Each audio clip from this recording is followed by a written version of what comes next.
ሰው መናቅ ሲጀመር ውርደት ነው በራሱ ሰውን መናቅ ውርደት ምንም ቢሆን ያ ሰው ማለት ሲጀመር የአላህን ፍጡር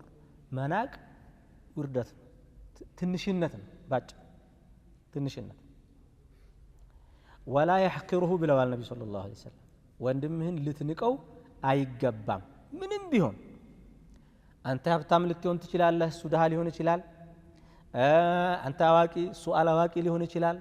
አንተ ጉልበት ያለህ አቅም ያለህ እሱ አቅመ ደካማ ሊሆን ይችላል አንተ ገንዘብ ያለህ አንተ ቤተሰብ ያለህ ምን ያለህ እሱ የሌለው ሊሆን ይችላል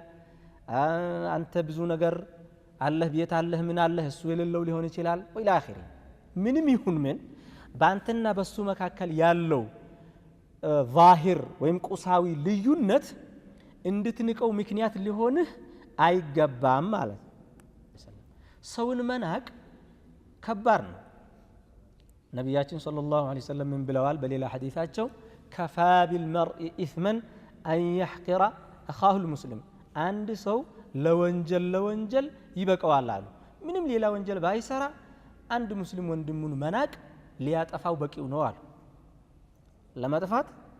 ሌላ ወንጀል መጨመር አይተበቅበት ሞልቶለታል ይሄው